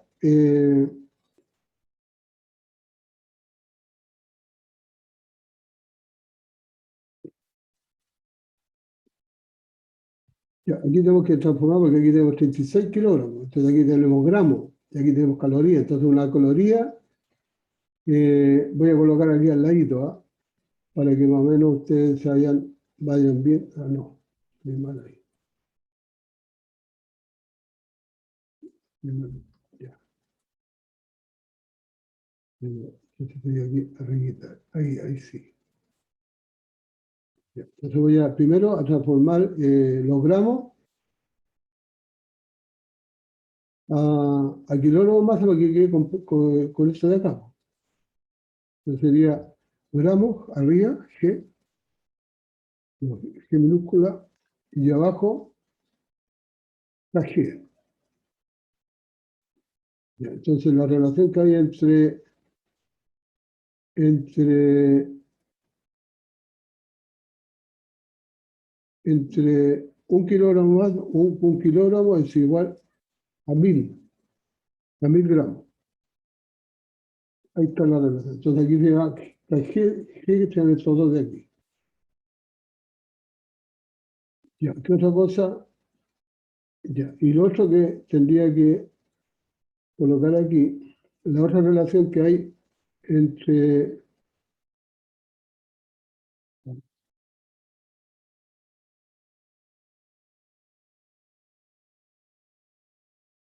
Ya, y la otra relación que sería entre caloría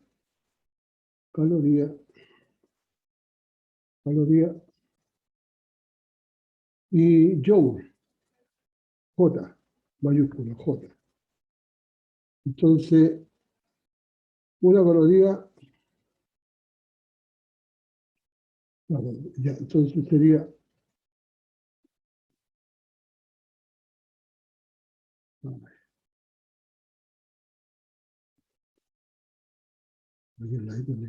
ahí sí. Ya, entonces sería una caloría es igual a 4,186 joules.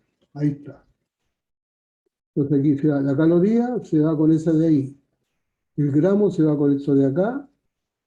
Y nos queda entonces el kilogramo se va con este de acá.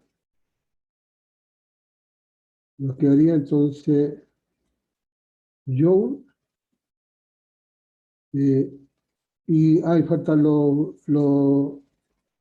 grados Celsius, que sería entonces por 300. Igual. Eso sería. Ahí están todos los cambios. Entonces, si lo observan aquí, serían los 6 kilos, que sería la masa, y la pieza de acero. El calor específico está dado aquí como calorías por grado Celsius. Entonces yo lo estoy transformando a kilo. Y estoy transformando a joule acá. Entonces hay cosas que vean nomás.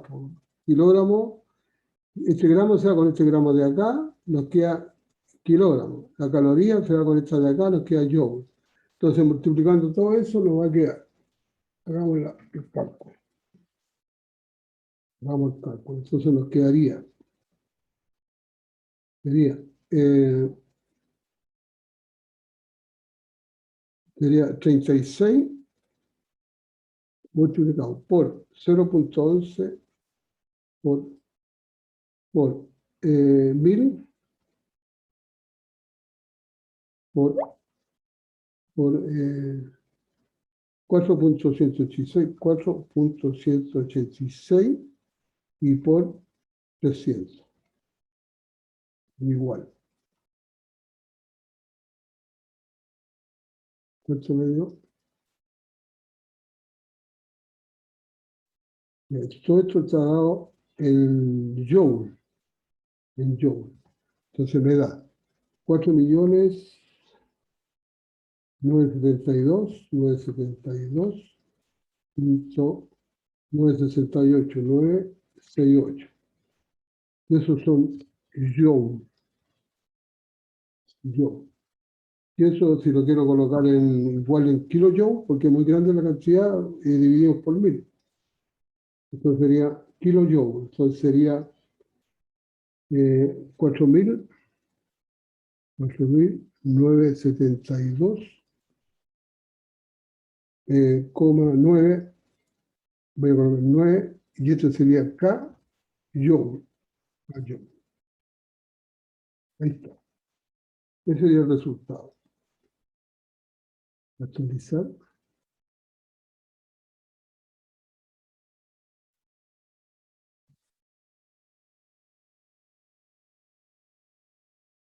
Ya, ¿cuál es la razón?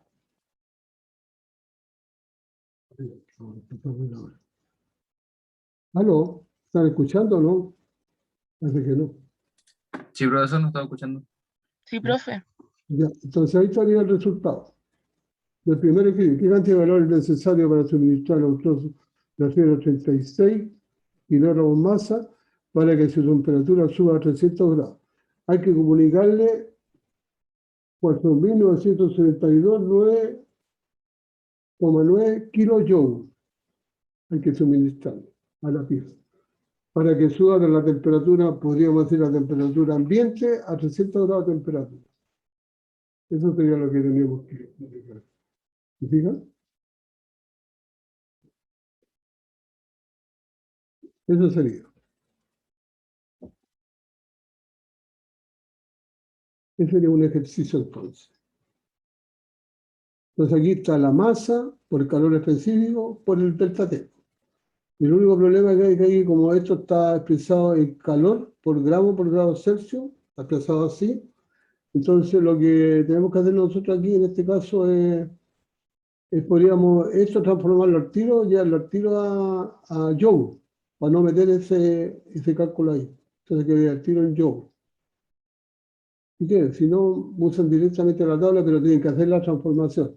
Porque aquí, como viene expresado esto, viene expresado en calorías por gramo por grado Celsius. Y ahí como tenemos, lo otro que podría haber sido también, que los 36 kilos nosotros los pasamos a gramos, entonces serían 36.000 gramos. ¿Se fijan? 36.000 gramos, para que quede todo en gramos, y no llevarlo a kilogramos. También es una alternativa.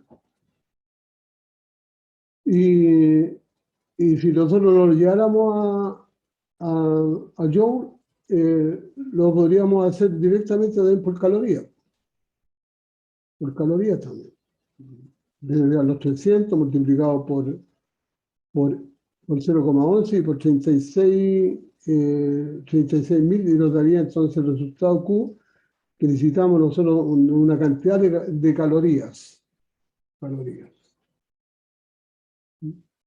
Ahora eso lo va a suministrar el caso, lo que estamos usando nosotros como sistema para calentar la pieza. Pues nosotros podemos tener un calentador eléctrico, podemos tener un calentador a gas, ¿se fijan? Nosotros antiguamente teníamos ahí un horno que usábamos de sal y lo calentábamos con gas. Entonces ahí nosotros si tenemos un gasto ahí para calentar la pieza de tantos calorías, podríamos saber cuánto es el precio de lo que vale eso en calentar la pieza de 36 kilos para llevarla a 300 grados de temperatura. Eso es plata, que la energía hay que pagarla. Aquí en este caso la energía calórica que nos entrega el gas, esa es la que hay que pagar. ¿Me fijan? Porque eso hay que comprarlo. ¿Me fijan? Pero ese es el cálculo quedaría eso en kilojoules, que sería el cálculo. El otro problema es qué cantidad de calor cede un trozo de aluminio de 2 kilos que está a 400 y baja a 50. O sea, aquí ocurre el caso contrario, que sería negativo. Sería menos 350, ese sería el delta T. El aluminio sería 0,219 calorías por gramo por Celsius, entonces los 2 kilos los podemos transformar a gramos, serían 2000 por 0,219 y eso multiplicado por 350. Y esa sería la cantidad de calor que está cediendo en este caso el aluminio, para dejarlo de 400 a 50 grados. En ese caso tenemos que suponer de que ese calor nosotros se lo estamos quitando con agua, porque lo estamos bajando de 400 grados, lo estamos bajando a 50. Entonces le estamos colocando un medio de enfriamiento más frío para que se produzca, digamos, ese cambio. ¿Se fijan? Ya esto lo voy a salvar entonces, guardar. Aquí quede ese dato ahí, que quede correcto para allá. Voy a colocar ese cálculo ahí. Voy a colocar ese cálculo ahí para que...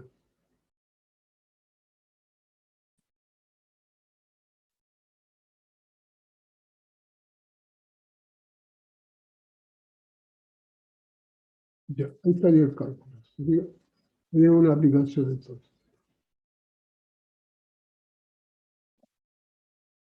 Ya, esto lo voy a salvar. Ajá. Ya, y vamos a parar un ratito entonces, a las 10:17, vamos a parar hasta a ver, unos 15 minutos, hasta las 10:30, ¿ah? Para terminar esto de acá. Ya, ¿alguna pregunta? ¿Se entiende? Aquí hay que, los conceptos son los que tienen que uno tiene que ir entendiendo un poquito los conceptos y después la aplicación no más que nada. La aplicación es una pura fórmula, no. Y lo otro son las unidades que son importantes y hay que tenerlas claritas las unidades y las transformaciones. Este medio de transformación que yo aplico acá es bien bueno esto de acá, ¿eh? Por ejemplo, si yo quiero eliminar los gramos, yo coloco gramos arriba y kilogramos aquí abajo. Entonces digo, 1 kilogramo tiene 1000 gramos. Después, si quiero eliminar las calorías, coloco la caloría aquí abajo y el joule aquí abajo. Entonces, una caloría es igual a 486 joule. Entonces, ahí que he eliminado todo y me queda solamente a mí lo que necesito son los joules, que sería la cantidad de la energía calórica, medida en joules, que son esos 4.972.978 joules. Y como es muy grande la cantidad, la coloco en kilojoules.